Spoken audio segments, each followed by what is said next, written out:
Long have I slept on the work of Cynic, who showed up on the Kingdom Rush modding scene out of nowhere and proved the impossible was possible. His mod, Kingdom Rush Plus, combines and builds off of the work of pretty much every substantial mod for the trilogy beforehand. The All Towers mods, Rebalanced, Impossible Difficulty, Infinite Heroes, and the bonus content of Reborn are nearly all there, and to my knowledge, anything that's not currently added is simply on the to-do list for things to add later.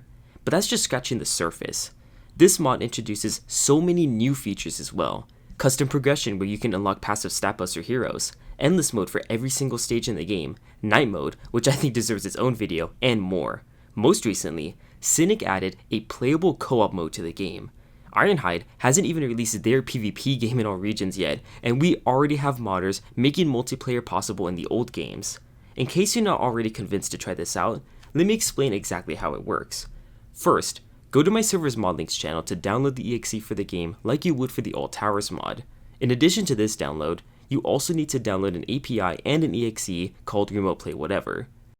What I always do for convenience is cut and paste these files from my downloads into the location of the Kingdom Rush exe, but you can copy instead of cut if you like.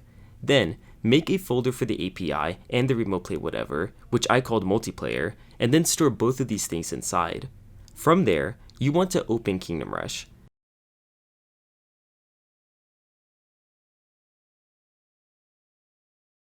Verify that you have the mod by looking for features like Conquest and War Room at the bottom of the map screen. When you're sure that you have the mod working, go to the multiplayer folder, open Remote Play Whatever, and this will bring up a menu of all your Steam friends online, so you can invite someone to play the game with you. Once you do that, you'll need to adjust the settings for whether or not they play with a keyboard and mouse or just a keyboard. Right now, there's an issue where controlling the mouse means that both players are moving the same single mouse in-game. So rather than wrestle for control, one player is better off using the keyboard only. You can also opt for a controller instead. From here, you can go into a level and click on the Options tab to adjust how exactly the co-op will work. You can choose how to split the gold, who is allowed which hero to control, which tower spots you can use, and which towers are available, if not all of them. For this showcase, I opted for a 50-50 split of gold, and any numbers that don't divide by 2 evenly will round up, so we are effectively slightly buffed compared to single player, not to mention having a second hero. Mirshko and I playtested Dark Tower in Endless Mode on Impossible Difficulty, as well as Saragaz's Lair, also in Impossible Difficulty. The experience was great, other than the fact that I was streaming on Discord. Just listen to this chaos. Blah, blah, vampire emergency, blah. I am Gartinos.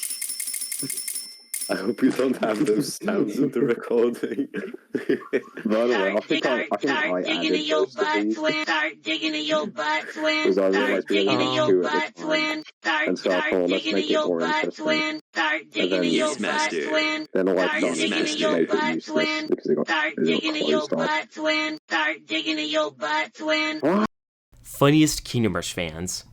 Regardless, I really liked it, and I think most people in the community will too. So if you want to try out Kingdom Rush Co-op, join my server where we have not only the link to the mod, but also direct contact with the mod creator so that you can give feedback and report bugs, as well as a community full of people who can play co-op with you. There are so many challenges that you can combine together and so much progression that this mod is easily worth 50 hours of content without even including replay value. I dare say that modding has reached a new peak, and who knows where else it can go from here.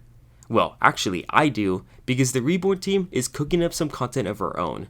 Just you wait, because the best is still yet to come.